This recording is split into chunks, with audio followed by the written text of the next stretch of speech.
14-year-old Gemma Francis has made 182 new friends at All Saints College in Bull Creek. 14 of those she didn't even have to invite. You might think Gemma's just another popular teenager, but not quite. She's not even a she.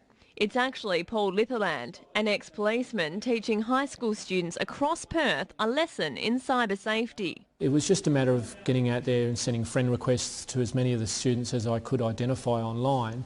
And it's a good way of, again, a good example of showing them how easy it is to identify them online and find out where they are, what they're up to, who they interact with and the information they're sharing. Mr Litherland manages to identify students by their school being listed or their account containing pictures of them in school uniform. At each school, an average of 7 out of 10 students accept Gemma's request. Very few ask who she is. Some even wish her happy birthday. The account that I've used to interact with you guys online, okay, I've had about 33 or 34 blokes of about 40 to 60 years of age from all over the world try to friend me. I was a bit shocked about was how many of our year group actually accepted his friend request on the fake account. I didn't expect it to be that high. Mr Litherland worked for the WA Police for 21 years, spending some of his time working in technology crime. I identified a number of years ago how easy it was for online predators and groomers to actually identify kids online, especially through the period of the murder of Sophia Rodriguez with Dante Arthurs. There's a lot of media reports there that he was using social networking to gain information of young kids and young girls in Perth. So that sort of got my interest tweaked in regards to trying to deal with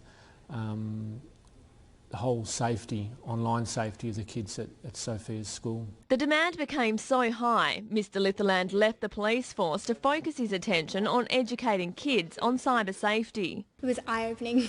I didn't realise any of the things that we were told were actually as bad as they were. I address Facebook readily because it's the largest network in the world today, but it's across most platforms. I mean, your Instagram, your Snapchats, even Twitter as the kids get older and stuff like that. It's anything online where they're sharing information, they're sharing details about themselves. I'd sort of ignored geotagging. I thought it was just like if you had checked in somewhere, not that people could trace your IP address and find your house.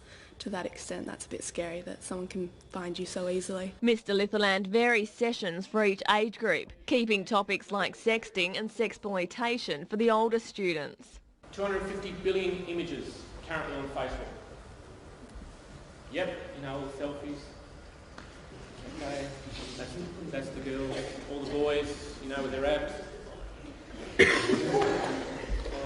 Mr Litherland also conducts sessions for parents, stressing the fact he's not telling them to shut their kids off from social networking. It's just a matter of just working with your kids, identifying what networks they're on and not to panic simply because you may have heard certain things about certain applications or certain networks. As for the students, they got a much needed wake-up call to think before they click. You'll think your photos when you put them online are just yours and private, but they're really not. Even if your privacy settings are really high. Kind of privatise it up a little more instead of having it a little more open to the public. I'm definitely Googling my name, seeing what's there.